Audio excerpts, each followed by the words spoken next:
Hey guys, welcome back to the channel. If you're a regular subscriber, today's is going to be a little different. If you're a new subscriber, welcome. Today, do a little quick review on my CF Moto Cforce 600. I think it's a new bike in 19. I just bought it brand new, not quite a year ago, late fall or late spring here in Pennsylvania. Quite a machine if you're not familiar with these things. One thing I like about it, it's got a regular trailer hitch on it, and oddly enough it does come with and have a place that you can plug in your trailer wiring. Not sure why you'd want to do that on a four-wheeler, but I thought it was kind of cool. These machines for the price point are pretty cool. They come with aluminum wheels. It does have four-wheel drive. Push that in for four-wheel drive. Lockers there. Thumb throttle. It does have bias brake. It doesn't have front and rear brakes. Both the foot pedal and the hand pedal control both brakes. It does have LED driving lights, and then high and low beam headlights. Stainless bumper. It's not a bad machine. I only have about 122 miles on it, so I don't know a ton about it. I changed the oil once. I've ridden it, done quite a bit with it in the short time I have ridden it. I've had it in some pretty funky places, and it gets right out. With the lockers, I haven't found anywhere I couldn't go. It does have the CVT transmission, which seems to shift flawless. One of the complaints that I have about it is the heat the engine makes. It's ridiculously hot. I'm going to have to see if I can put some heat shield in there, some Dynamat kind of material or something like that. It is a 2-up. Got a little trunk in the back. This is just for your radiator fuse panel, relay panel are in there. These are the tires that comes with. This is exactly how it comes. It does have a factory winch. I think it's 2,000 pound if I'm not mistaken. I pull a small trailer that I pull behind my truck. It's actually right there with the front of the car on it. So it doesn't have much problem pulling that at all. I just do it in low range so I don't work it too hard. They have car paint. I don't know if it's coming through. It's actually like a pearl orange, kind of reminiscent of a car I had back in the day. Here's your trunk. Keep a strap in there, extra gloves, registration, all that kind of stuff's in there. It has LED tail lights and brake lights.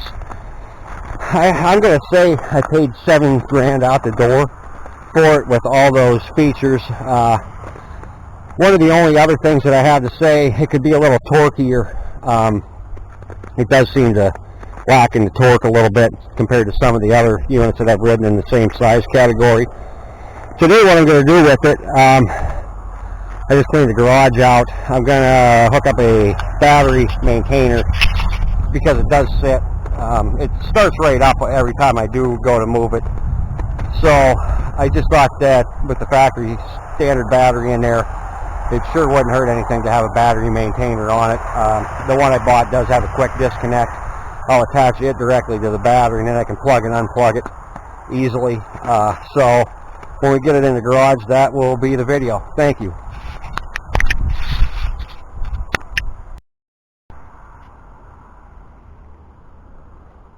Alright, so here we are back in the garage. What the goal is to do today, I want to attach a battery tender to this thing because, as I stated, it sits more than I use it. A year old with 122 miles on it. I don't think many hours either. Probably is not going to do it any hurt it any to do that. So, for anybody that doesn't know what they are, they're just made to keep a full charge in the battery.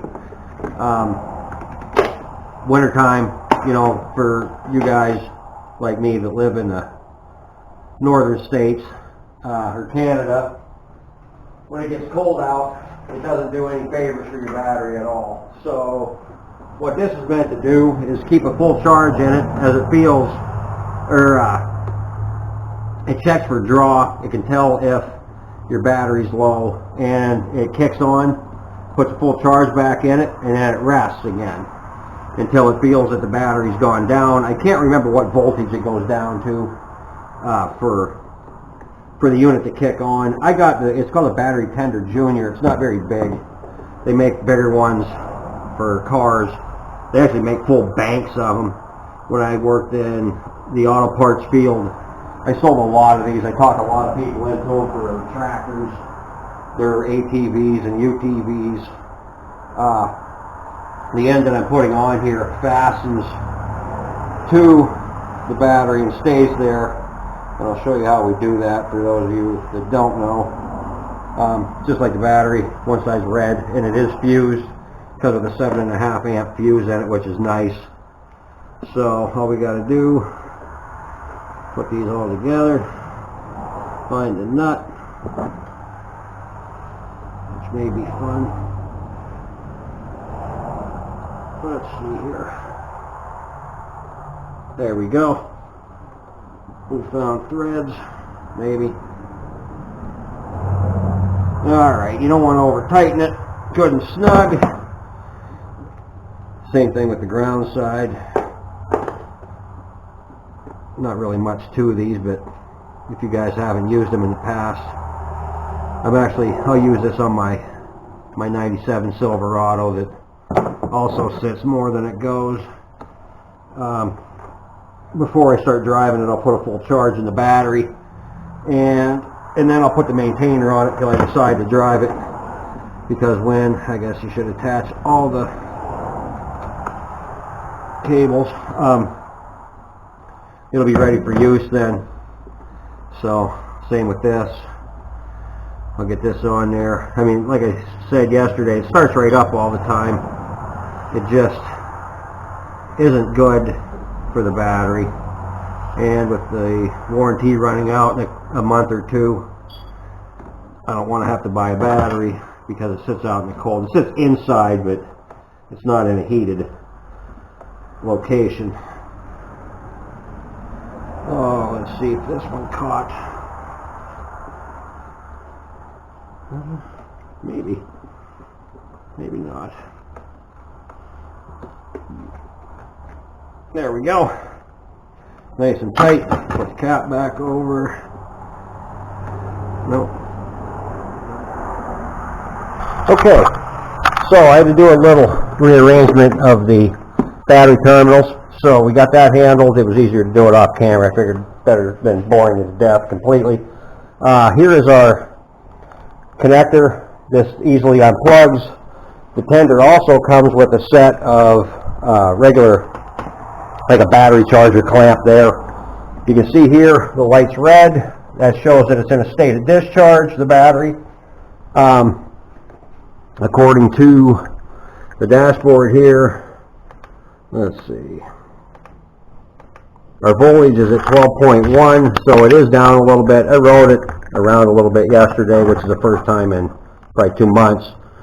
Really needs to probably go for a rip, but the manufacturer states that of the battery tender that it takes about, I'm going to say, let's say overnight for it to come back to 14 volts, which that usually is at. So by tomorrow afternoon, by tomorrow when I get out of work, should be good to go. So if you enjoyed this, give me a like. If you have any questions, let me know if I didn't cover something.